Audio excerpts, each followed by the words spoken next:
മുഖ്യമന്ത്രി തമിഴ് മകനെതിരെ കൊണ്ടുവന്ന അവിശ്വാസ പ്രമേയത്തിന്റെ അടിസ്ഥാനത്തിൽ ഇവിടെ നടന്ന വോട്ടെടുപ്പിൽ ഈ ഭരണത്തിനെതിരായി 2/3 വോട്ടിന് ഭൂരിപക്ഷം കിട്ടിയതിനാൽ ഈ സർക്കാരിന്റെ കാലാവധി ഇവിടെ തീരുന്നു.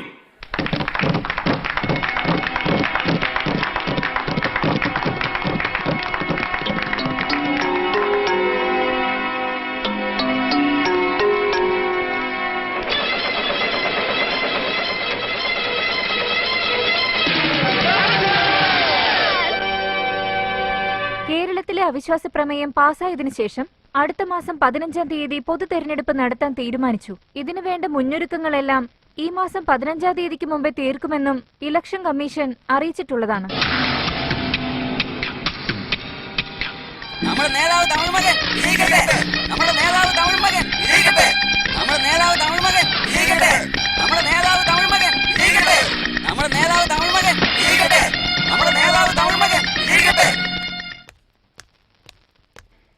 എന്റെ മോനെ സുഖമാണോ?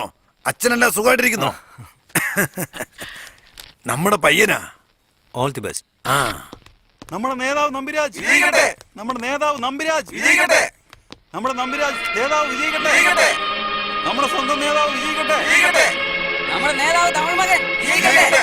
നമ്മുടെ നേതാവ് തമിഴ് മകൻ വിജയിക്കട്ടെ. നമ്മുടെ നേതാവ് തമിഴ് മകൻ വിജയിക്കട്ടെ. നമ്മുടെ നേതാവ് തമിഴ് മകൻ വിജയിക്കട്ടെ. നമ്മുടെ നേതാവ് സെൽവരാജൻ വിജയിക്കട്ടെ. നമ്മുടെ നേതാവ് സെൽവരാജൻ വിജയിക്കട്ടെ.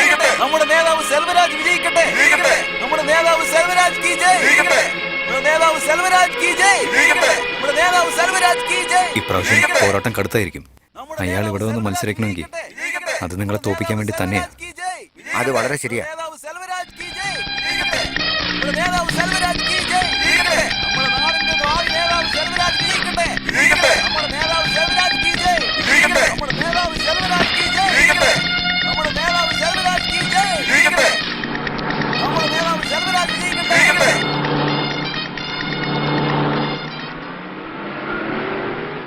എന്നെ കാണുമ്പോഴെല്ലാം എഴുന്നേറ്റ് നിന്ന് തൊഴുതുകൊണ്ടിരുന്നവർ ഇന്നത്തെ ഇലക്ഷൻ എന്നെ എതിർത്ത് നിൽക്കണമെന്നുണ്ടെങ്കിൽ ഒന്നെങ്കിൽ നമുക്ക് കഴിവ് കുറഞ്ഞു പോയെന്നർത്ഥം, അല്ലെങ്കിൽ അവനൊക്കെ നമ്മളെ പേടിയില്ലെന്നർത്ഥം. രണ്ടും നമുക്ക് നല്ലതല്ല. അന്നത്തെ ഇലക്ഷൻ കഴിഞ്ഞതിന് ശേഷം ഇപ്പോഴാണ് നമ്മൾ വീണ്ടും കണ്ടുമുട്ടുന്നത്. ഈ വരുന്ന തെരഞ്ഞെടുപ്പിൽ കള്ളവോട്ട് ചെയ്യിപ്പിച്ച് 500ഉം 1000ഉം വോട്ടുകൾക്ക് വിജയിപ്പിച്ചാൽ പിന്നെ നമുക്കൊരു വിലയുണ്ടാവില്ല. ഇനി നമുക്ക് തലയുയർത്തി നിൽക്കണമെന്നുണ്ടെങ്കിൽ ഇനി വരുന്ന തെരഞ്ഞെടുപ്പിൽ എതിരാളികൾ പോലും ഇല്ലാതെ വമ്പിച്ച ഭൂരിപക്ഷത്തിൽ ജയിക്കണം. അതിനുവേണ്ടി ആള്, അമ്പ്, ആയുധം എന്ത് വേണമെങ്കിലും ഉപയോഗിച്ചോളൂ.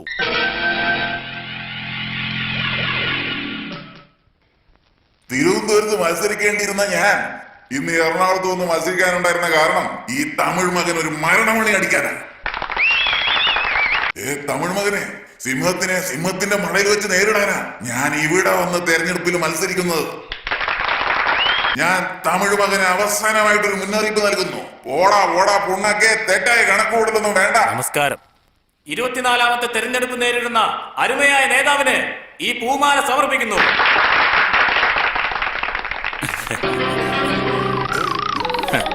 മര്യാദക്ക് എന്റെ കൂടെ വന്നു, ഇല്ലെങ്കിൽ ഈ കത്തി കൊണ്ടൊരൊറ്റ കുത്ത.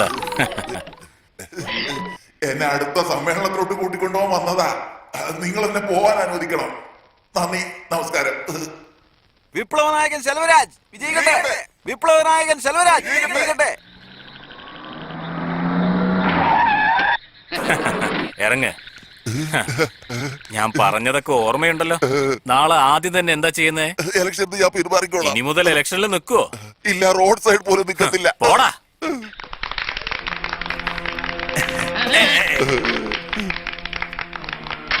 നിങ്ങൾ പറഞ്ഞ പണം ഞങ്ങൾ തന്നില്ലേ, ഇനി ഇലക്ഷനിൽ നിൽക്കാൻ പാടില്ല. ഇലക്ഷനിൽ നിന്ന് മാത്രമല്ല, ഈ രാഷ്ട്രീയത്തിൽ നിന്നേ ഞാൻ മാറിക്കോളാം.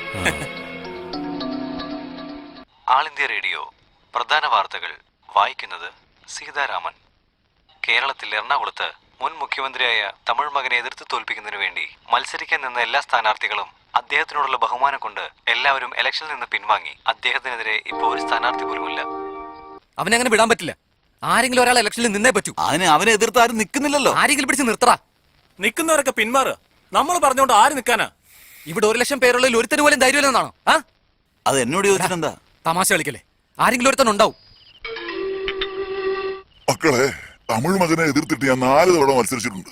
ഈ 4 തെരഞ്ഞെടുപ്പിലും കള്ള വോട്ട് ചെയ്യല് അധികാരത്തെ ദുഷ്പ്രയോഗം ചെയ്യല് ഇങ്ങനെയുള്ള അതിക്രമങ്ങൾ കാണിച്ചാണ് അദ്ദേഹം ജയിച്ചേക്കണത്.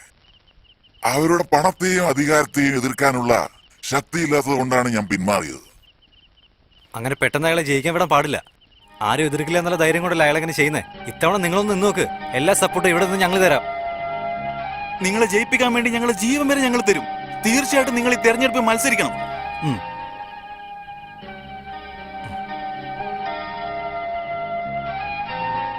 നിങ്ങൾ ഇത്രയും പറയുന്നത് കൊണ്ട് ഞാൻ ഈ തെരഞ്ഞെടുപ്പ് മത്സരിക്കാം. നാളെ രാവിലെ ഗാന്ധി സ്മൃതിയുടെ അടുത്ത് വന്നിട്ട് മഹാത്മാവിനൊരു മാലയിട്ട് നമുക്കെല്ലാവരും ഒന്നിച്ചു പോയിട്ട് പത്രിക സമർപ്പിക്കാം. നമ്മുടെ സ്ഥാനാർത്ഥി തങ്കരാജ് വിജയിക്കട്ടെ.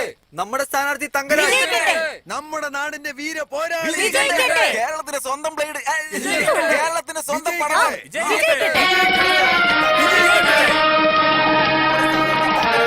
നമ്മുടെ സ്ഥാനാർത്ഥി തങ്കരാജ്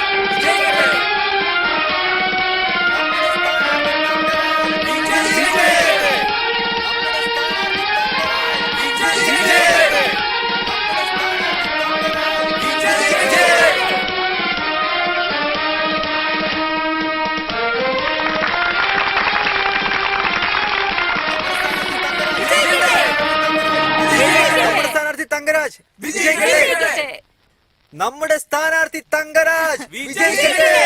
നമ്മുടെ സ്ഥാനാർത്ഥി തങ്കരാജ് വിജയിക്കട്ടെ. നമ്മുടെ സ്ഥാനാർത്ഥി തങ്കരാജ് വിജയിക്കട്ടെ. നമ്മുടെ സ്ഥാനാർത്ഥി തങ്കരാജ് വിജയിക്കട്ടെ.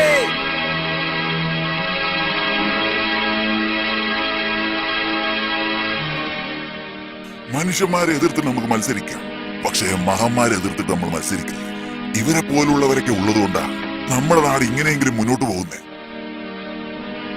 ഇദ്ദേഹം ജയിച്ചാലേ നാട് നന്നായിരിക്കും. ജനങ്ങളുടെ നന്മ മനസ്സിൽ വിചാരിച്ച് ഇദ്ദേഹത്തിനെതിരെ മത്സരിക്കാനുള്ള തീരുമാനം ഞാൻ പിൻവലിച്ചിരിക്കുന്നു. ഇനി മുതൽ ഈ നാട്ടിനും പിന്നെ ഈ മണ്ഡലത്തിനും ഒരേ ഒരു നേതാവേ ഉള്ളൂ, നമ്മുടെ സ്വന്തം നേതാവ്.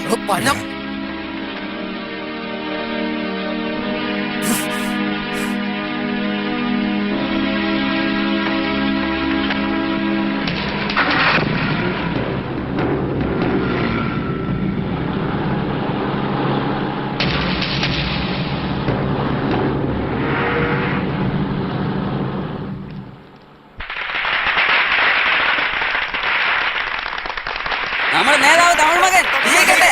നമ്മുടെ നേതാവ് തമിഴ് മകൻ വിജയിക്കട്ടെ. ഇതുവരെ നമുക്ക് ഇലക്ഷൻ പോലും നടന്നിട്ടില്ല. അതിനു മുമ്പ് എങ്ങനെ വിജയനായകനാവുക? നോമിനേഷൻ കൊടുക്കണം, ഇലക്ഷൻ വരണം. ഇലക്ഷൻ എന്തിനാ സാറേ? ഇന്നത്തോടുകൂടി നോമിനേഷൻ തീരല്ലേ? ഇതുവരെയ്ക്ക് ആരും നിങ്ങളെ എതിർത്ത് വന്നില്ലല്ലോ. ഇനി ആരെങ്കിലും വന്നാൽ തന്നെ ജയിക്കും തോന്നുന്നുണ്ടോ? നിങ്ങൾ എന്തായാലും ജയിച്ച പോലെയല്ലേ? ഡോക്ടർ തമിഴ് മകൻ സർ, ഓഫീസർ ഫോൺ ചെയ്തിരുന്നു. നോമിനേഷൻ തീരാൻ ഇനി അരമണിക്കൂറേ ഉള്ളൂ. ഡമ്മി ആയിട്ട് നിൽക്കുന്നവരോടൊക്കെ പിൻവലിക്കാൻ പറ. നേതാവ് തമിഴ് മകൻ ജയിച്ചതായിട്ട് ഡിക്ലെയർ ചെയ്യാൻ പറയുന്നു. എതിരാളികളിൽ തെരഞ്ഞെടുക്കപ്പെട്ട വിജയനായകൻ. എതിരാളികളിൽ തെരഞ്ഞെടുക്കപ്പെട്ട വിജയനായകൻ. എതിരാളികളിൽ തെരഞ്ഞെടുക്കപ്പെട്ട വിജയനായകൻ. എതിരാളികളിൽ തെരഞ്ഞെടുക്കപ്പെട്ട വിജയനായകൻ. എതിരാളികളിൽ തെരഞ്ഞെടുക്കപ്പെട്ട വിജയനായകൻ. എതിരാളികളിൽ തെരഞ്ഞെടുക്കപ്പെട്ട വിജയനായകൻ. എതിരാളികളിൽ തെരഞ്ഞെടുക്കപ്പെട്ട വിജയനായകൻ. എതിരാളികളിൽ തെരഞ്ഞെടുക്കപ്പെട്ട വിജയനായകൻ. എതിരാളികളിൽ തെരഞ്ഞെടുക്കപ്പെട്ട വിജയനായകൻ. എതിരാളികളിൽ തെരഞ്ഞെടുക്കപ്പെട്ട വിജയനായകൻ.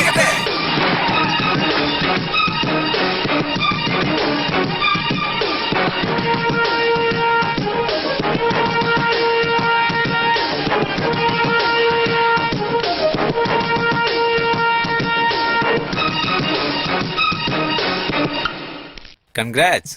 എതിർപ്പില്ലാതെ ജയിക്കാൻ പോകണല്ലോ. എന്നോട് എതിർക്കാൻ ഒരുത്തിനും ആവില്ല. 1-2 വർഷമല്ല, 35 വർഷത്തെ പാരമ്പര്യമുണ്ട് എനിക്ക്.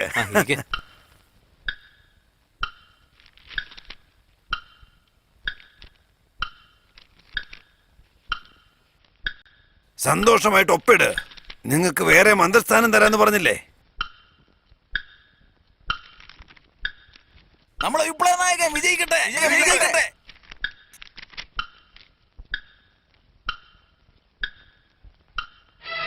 നമ്മുടെ വിപ്ലവ നായകൻ വിജയിക്കട്ടെ. നമ്മുടെ വിപ്ലവ നായകൻ വിജയിക്കട്ടെ. നമ്മുടെ വിപ്ലവ നായകൻ വിജയിക്കട്ടെ.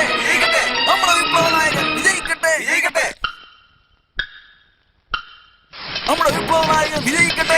നമ്മുടെ വിപ്ലവ നായകൻ വിജയിക്കട്ടെ. നമ്മുടെ വിപ്ലവ നായകൻ വിജയിക്കട്ടെ. നമ്മുടെ വിപ്ലവ നായകൻ വിജയിക്കട്ടെ. നമ്മുടെ വിപ്ലവ നായകൻ വിജയിക്കട്ടെ. നമ്മുടെ വിപ്ലവ നായകൻ വിജയിക്കട്ടെ. നമ്മുടെ വിപ്ലവ നായകൻ വിജയിക്കട്ടെ. നമ്മുടെ വിപ്ലവ നായകൻ വിജയിക്കട്ടെ. നമ്മുടെ വിപ്ലവനായകൻ വിജയിക്കട്ടെ. നമ്മുടെ വിപ്ലവനായകൻ വിജയിക്കട്ടെ.